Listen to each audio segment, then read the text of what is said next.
കുറേ സന്തോഷവും കുറച്ച് ദുഃഖങ്ങളും ലാഭവും നഷ്ടവും ചിരിയും കണ്ണീരുമൊക്കെയായി 2025 പടിയിറങ്ങുകയാണ്.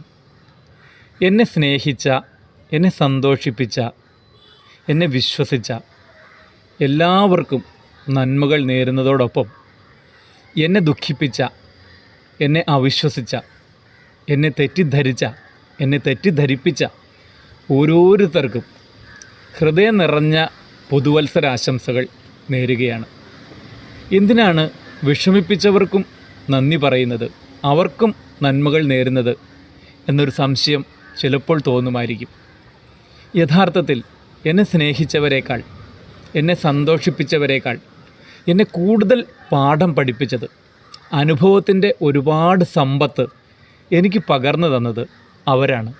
അതുകൊണ്ട് തീർച്ചയായും അവരോടും ഞാൻ നന്ദിയും കടപ്പാടുമുള്ളവനാണ്.